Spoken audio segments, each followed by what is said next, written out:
বৈষম্য বিরোধী ছাত্র আন্দোলন চলাকালে রাজধানীর শাহবাগে ঝুট ব্যবসায়ী মোহাম্মদ মনিরকে গুলি করে হত্যার ঘটনায় করা মামলায় সাবেক খাদ্যমন্ত্রী কামরুল ইসলামের ৫ দিনের রিমান্ড মঞ্জুর করেছে আদালত। একই সঙ্গে সাবেক সংসদ সদস্য মোহাম্মদ সোলাইমান সেলিমকে গ্রেপ্তার দেখানো হয়েছে। বুধবার ঢাকার মেট্রোপলিটন ম্যাজিস্ট্রেট সাদেকুর রহমানের আদালত শুনানি শেষে এই আদেশ দেয়। এদিন কারাগার থেকে তাদের ঢাকার চিফ মেট্রোপলিটন ম্যাজিস্ট্রেট আদালতে হাজির করা হয়। এরপর আসামি কামরুলের ১০ দিনের রিমান্ড ও আসামি সোলাইমানকে গ্রেপ্তার দেখানোর আবেদন করেন মামলার তদন্তকারী কর্মকর্তা ও শাহবাগ থানার উপপরিদর্শক মাইনুল ইসলাম খান পুলক। এ সময় রাষ্ট্রপক্ষের আইনজীবী মোহাম্মদ শামসুদ্দোহা সুমন রিমান্ড ও গ্রেপ্তার দেখানোর পক্ষে শুনানি করেন।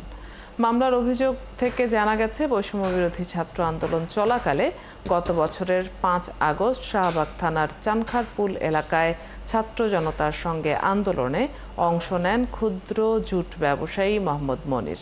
দুপুরে আসামিদের ছোড়া গুলিতে ঘটনাস্থলেই মারা যান মনির। এই ঘটনায় গত ১৪ মার্চ মনিরের স্ত্রী রোজিনা আক্তার বাদী হয়ে শাহবাগ থানায় একটি হত্যা মামলা দায়ের করেন।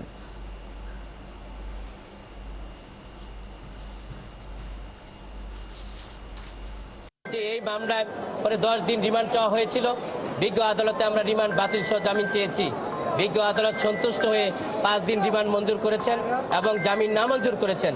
আরেকজন সংসদ সদস্য ঢাকা ৭-এর সোলাইমান সেলিম, যাকে ইয়ং জেনারেশনের পার্লামেন্ট সদস্য বলা হয়, তাকেও একটি শাহবাগ থানার হত্যা মামলায় তাকে শুনানি দেখানো হয়েছে।